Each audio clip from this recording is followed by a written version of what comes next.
6 a.m. on Friday, June 17th, a couple days into our heat wave and 4 or 5 week dry spell, and we may have just received exactly what we needed to limp on further into this growing season.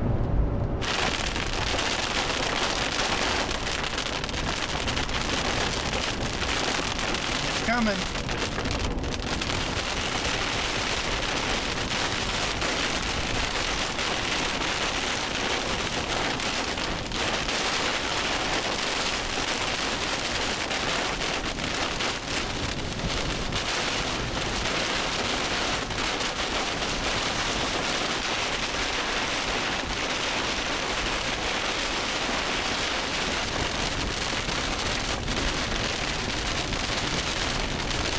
Look at the wind just blowing that corn around.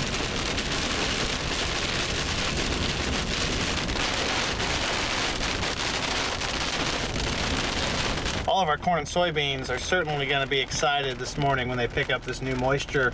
I don't know how much we've gotten, and it's probably not any more than a ½ inch. Even if we did get a lot of rain, which is a possibility, you wouldn't be able to see it because this ground's so dry in the top 6 inches that it would suck down a couple inches without it ponding. We are back out and about 3 hours after the rain subsided. Didn't end up being quite as much rain as I was hoping for, although beggars can't be choosers. We got anywhere from 1/4 inch to 8/10, depending on where you're at. From north to south was lighter on the north side, heavier on the south side. With the weather conditions we've had the last month, any amount of rain is a blessing at this point. The soil's wet, which is a great sign. The soybeans are going to absolutely love this shower. Because they're so shallow rooted, they'll take this up quickly, and these rows will be closed the rest of the way relatively soon. The Enlist, or the 2,4-D product we applied to these Enlist beans, is working rather quickly. This field was sprayed 2 or 3 days ago. You got twisted up leaves. They've grown themselves over and down to the ground. Technically speaking, we probably should have sprayed it a little bit earlier because this water hemp right here, when it was standing up, was most likely 6 to 7 inches tall.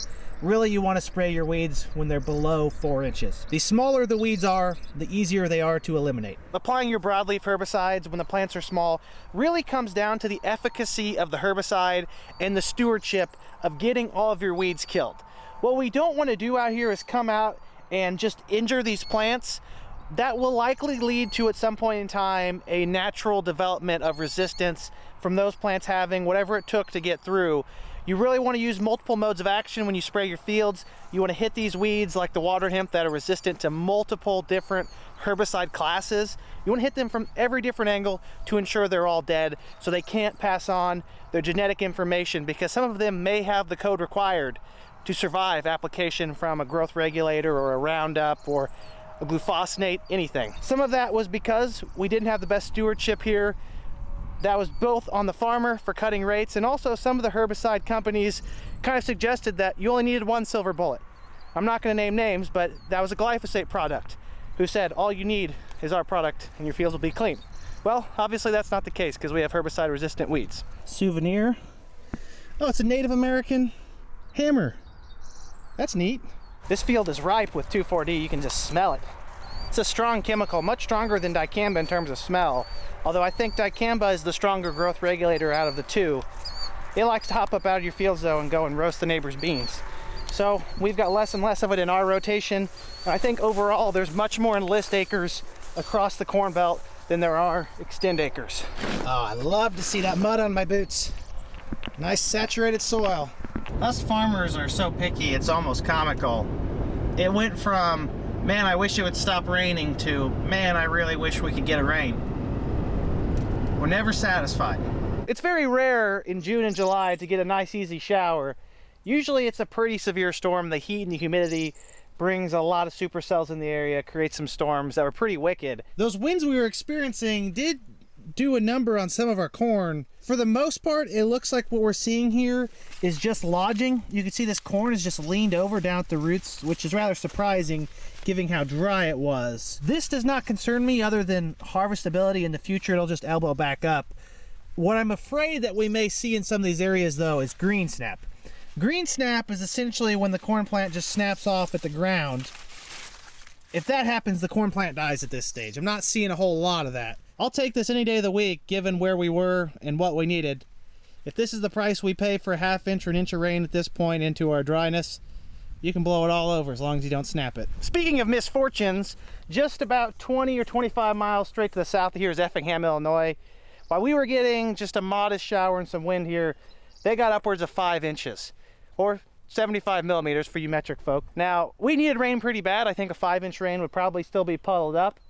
I'd split the difference with them though. I would have taken 2.5 and they could have 2.5 and everyone would have gone home happy. Oh my Lanta. That's not a pretty sight. Before you cast any judgment out here, I know some of you are thinking that must be Pioneer corn. Now, this is DeKalb 6141. The last field was Pioneer corn.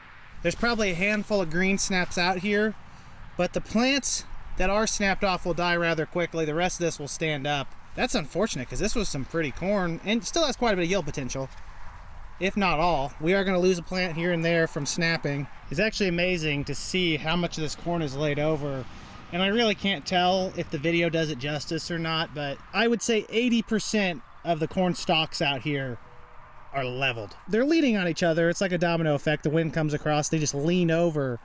They will make their way back up, I hope. Excuse me. Pardon me. Coming through, don't mind me. I haven't ventured through a lot of this field, but I'm happy to report that I'm seeing next to no green snapping. Just all lodging. This stuff will elbow up with this heat. It'll be standing back up by tomorrow, if not the end of today. Really impressive how much of this corn is laid over, though. I mean, it's just flat out here. Completely flat. There's the strangest pattern out here, like an animal or something walked out and made a circle in the field, because there's a bunch of snapped off plants there. Or the wind did that. Definitely wasn't me.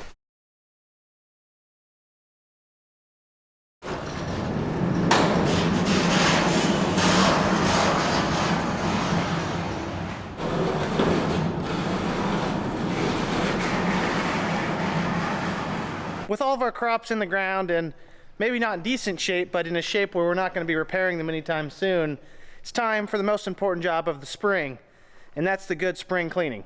We do operate John Deere equipment, and when you operate John Deere equipment, you do have to care a lot about vanity, so we're going to get everything in here nice and shiny. I'm starting with the field cultivator, so I want the 9620R there, but these two are going to be in the way. I'm going to back the planters out, take that outside, get the field cultivator.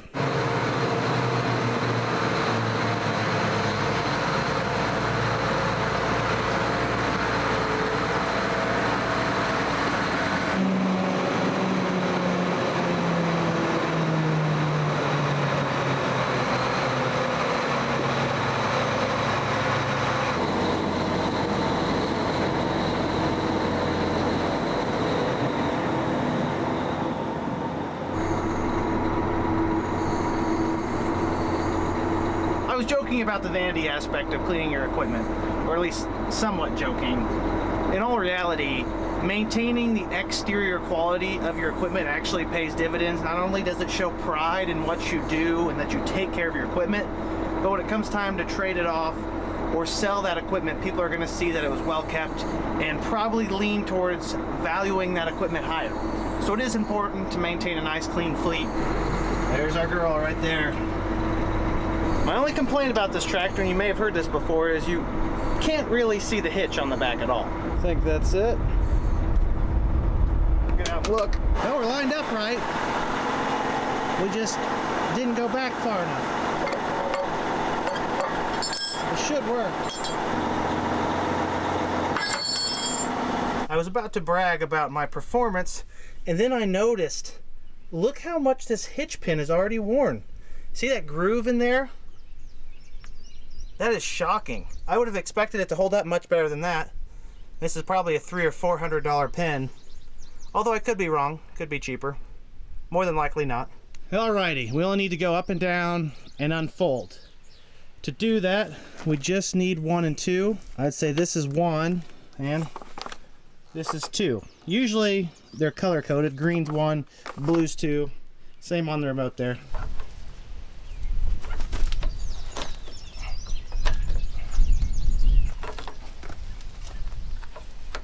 It'd be a miracle if these stay in without popping out the first time I try and cycle the hydraulics. Feeling a little risque today.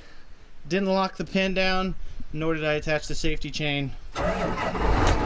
Oh, that's a success.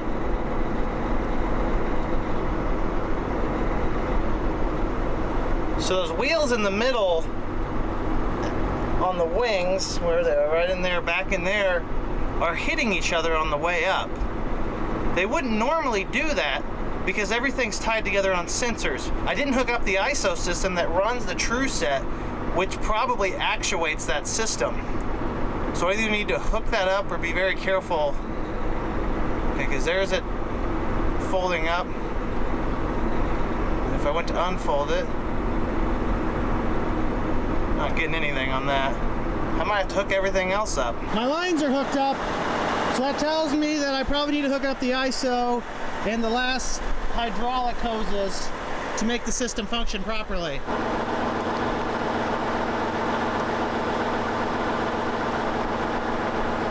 Everything's hooked up now, except for the 7-pin connector. Surely that's not required for the system to operate. We're just gonna chance it. Worst case scenario, I have to climb the stairs one more time, which would be the worst thing to happen to me. So it should see true set. All right, we have true set. I assume everything's engaged. Put it all the way down. Now let's pick it all the way up. Not one done full. There's the old 7-pin. Well, color me surprised. You do have to have the 7-pin plugged in for it to work. See how when I went up and down there, those wing wheels back in the back center frame aren't going out? Now we can probably unfold. Wow, that's just crazy. Gotta be smarter than the technology, I guess. Or at least not as lazy as I was and plug everything in. We've got a very long drive here, folks, so hopefully nothing comes undone. Backed in here.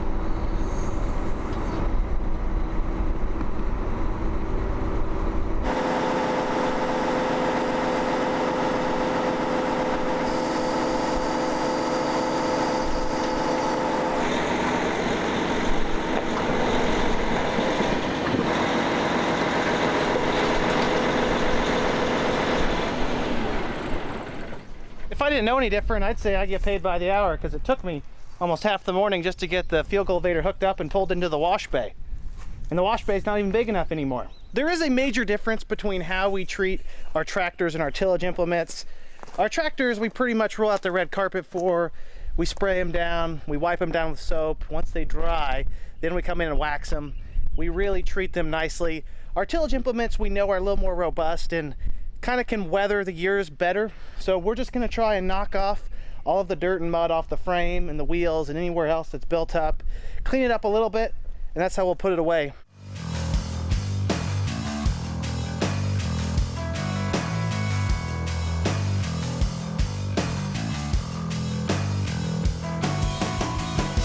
I wholeheartedly respect anyone who has the patience to completely detail a field cultivator or any kind of tillage implement. Every time you go across it, it's like 1 step forward, 5 steps back, because you'll clean an area, then you'll hit a mud spot and it'll spray it all across what you've just washed. Then you gotta do it, rinse, repeat, a million times, and when you're done, it's still not that clean. I also realized you can tell how important the stickers are based on how easily the power washer peels them off. I don't recommend experimenting for yourself, but they don't seem to care too much if the wing collapses on you, because that sticker went right off. A wise man once told me, you never get any more than what you pay for, and I was free. Do what you will with that information, but most of the dirt is off the field cultivator, at least the chunks. We're gonna fold it up, move it over, unfold it, and at some point we're gonna put on new sweeps where it's necessary and grease a few zerks. That way next spring when it's cold, we don't have to go crawl around working on this.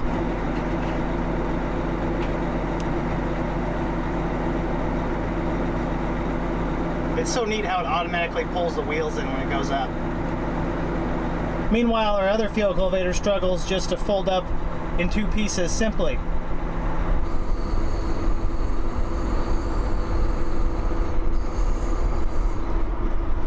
Now we just need to find a nice soft spot to unfold this so it's not so miserable to work on.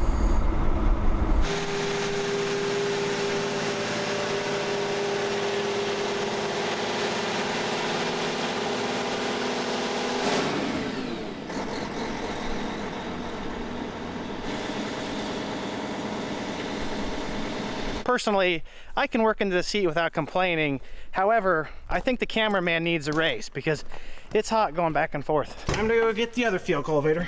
At least it's smaller. Ooh-wee, it's muggy in here.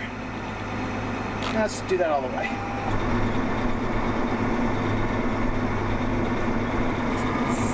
The other field cultivator is just right down the road.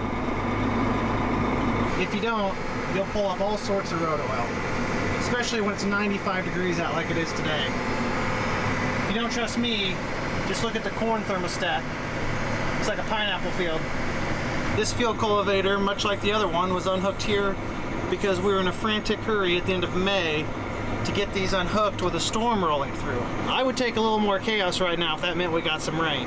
This looks like this was done in a hurry, judging by how the tongue is 2 foot off of where it needs to be.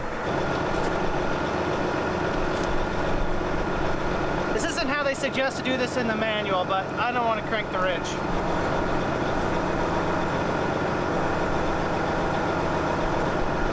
Never mind. Wrench it is. Sometimes the shortcuts work, sometimes they don't.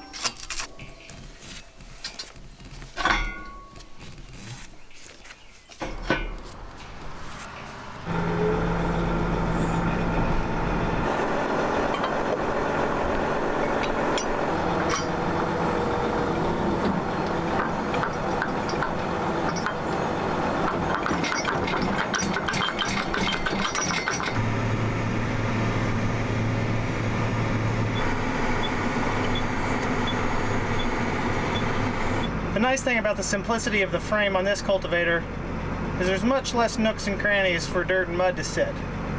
On the opposite end of the spectrum, there's much less stability for being pulled by a high horsepower tractor. At this point in the year, I don't care about speed, I just care about cleaning, so this one's great. All right, my mandatory 15-minute break is over. I gotta wash another field cultivator. I was somewhat joking when I mentioned that this would take a fraction of the time as the bigger field cultivator.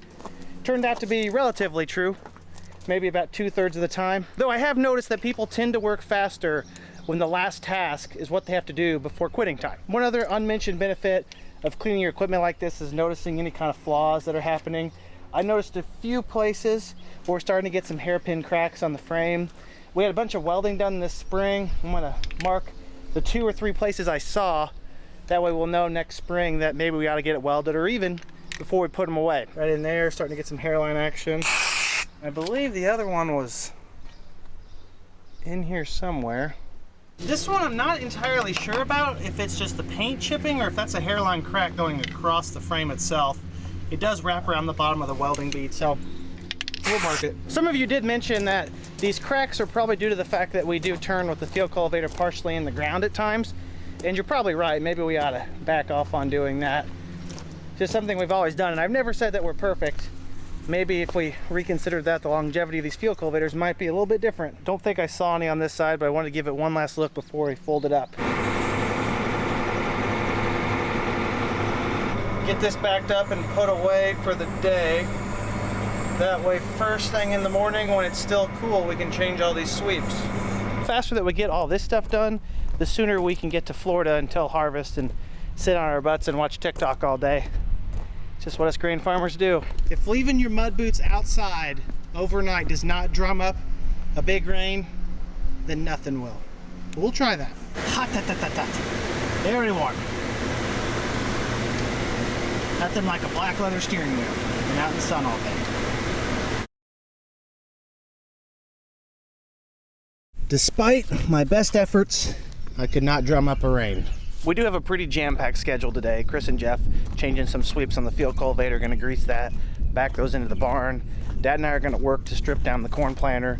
Seed tank should be empty, but we're gonna pull out the plates and the brushes. That way we can keep them in a temperature-controlled environment over the winter and also safe from those nice friendly mice I always talk about. Typically the end of June is when we do this because if something were to happen to our corn crop right now, we wouldn't be replanting it.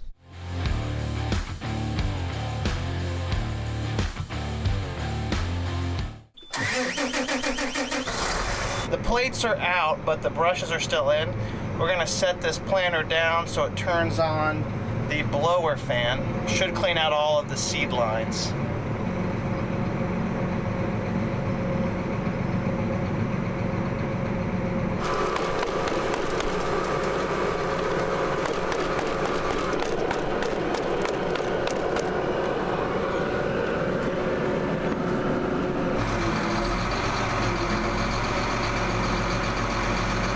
Got one thing, we're gonna run the belts. I assume they're running.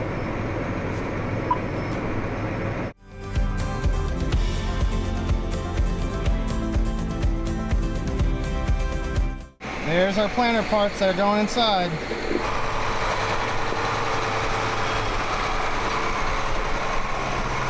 Backing her into the wash bay.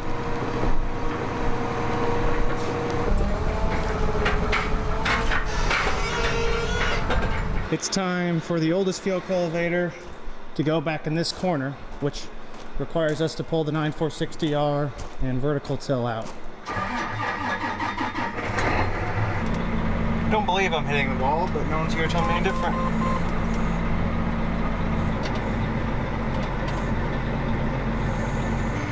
Get this out of the way so we get the field cultivator in.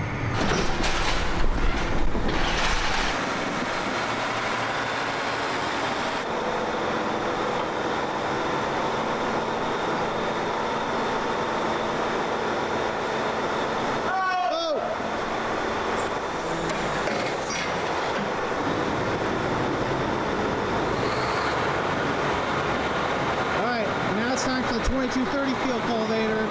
We put the oldest one in the back because it's the widest and it's the only one that we can adjust the tongue on now. So I can crank this tongue up with the wrench here, whereas the floating hitch field cultivator, you can't adjust the tongue because it doesn't have a shaft right there that does anything like that. It's the floating hitch that replaces that mechanism.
The planter has been cleansed, even though we are a little superstitious with power washing the units and computerized devices, just for the simple fact that we're afraid that we're going to inadvertently hurt them in their performance for the upcoming planting seasons.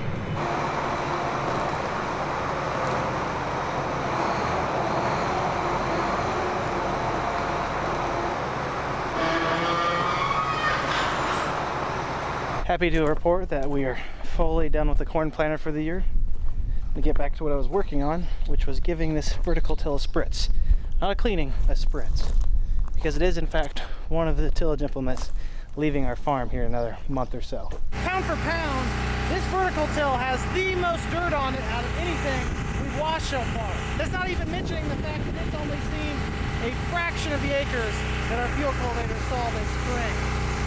Of course, Marty's got to have the last laugh. I work on this thing for an hour and a half. When he hops on the gun and gives the finishing touch, he's a little bit more meticulous than I am. There's no reason to give up on summoning a rain at this point.